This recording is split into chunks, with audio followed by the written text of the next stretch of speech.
जय माँ जगदम्बे। नवरात्र के 9 दिन भक्ति और साधना के लिए बहुत पवित्र माने गए हैं। इसके पहले दिन शैलपुत्री माँ की पूजा की जाती है। शैलपुत्री हिमालय की पुत्री हैं, हिमालय पर्वतों के राजा हैं। वह अडिग हैं, उन्हें कोई हिला नहीं सकता। जब हम भक्ति का रास्ता चुनते हैं तो हमारे मन में भी भगवान के लिए इसी तरह अडिग विश्वास होना चाहिए, तभी हम अपने लक्ष्य तक पहुंच सकते हैं। यही कारण है कि नवरात्र के पहले दिन शैलपुत्री माँ की पूजा की जाती है। प्रथम शक्ति माँ शैलपुत्री प्रकृति की देवी, सौभाग्यदायिनी, भगवान शंकर की अर्धांगिनी है। या देवी सर्वभूतेषु प्रकृति रूपेण संस्थिता। नमस्तस्यै नमस्तस्यै नमस्तस्यै नमो नमः।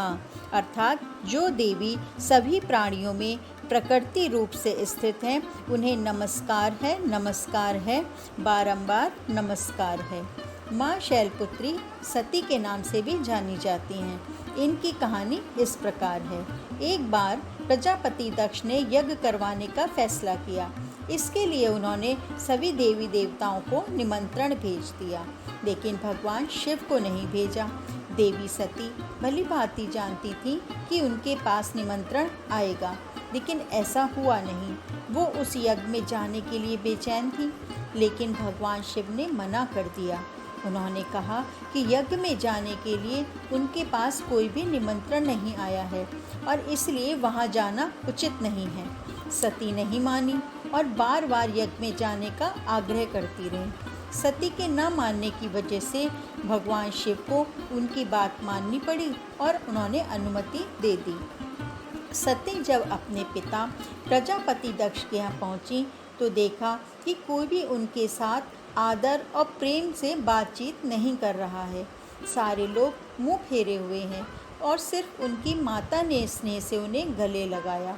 उनकी बाकी बहनें उनका उपहास उड़ा रही थीं और स्वयं दक्ष ने भी अपमान करने का कोई मौका न छोड़ा।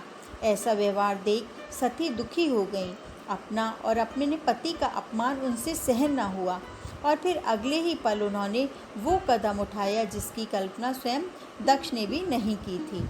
सती ने उसी यज्ञ की अग्नि में खुद को सुहाकर अपने प्राण त्याग दिए। भगवान शिव को जैसे ही इसके बारे में पता चला तो वो दुखी हो गए। दुख और गुस्से की ज्वाला में जलते हुए शिव ने उस यज्ञ को ध्वस्त कर दिया। इसी सती ने फिर हिमालय के यहाँ जन्म लिया और वहाँ जन्म लेने की वजह से इनका नाम शैलपुत्री पड़ा। शैलपुत्री का नाम पार्वती भी है। इनका विवाह भी भगवान शिव से हुआ। माँ शैलपुत्री का वास काशी नगरी वाराणसी में माना जाता है।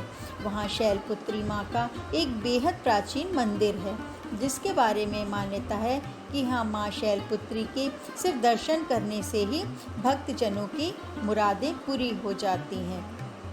कहा यह भी जाता है कि नवरात्र के पहले दिन यानी प्रतिपदा को जो भी भक्त माँ शैलपुत्री के दर्शन करता है, उनके सारे कष्ट दूर हो जाते हैं। क्योंकि माँ शैलपुत्री का वाहन वृषभ है, इसलिए इन्हें वृषारूढ़ा भी कहा जाता है। इनके बाएं हाथ में कमल और दाएं हाथ में त्रिशूल रहता है।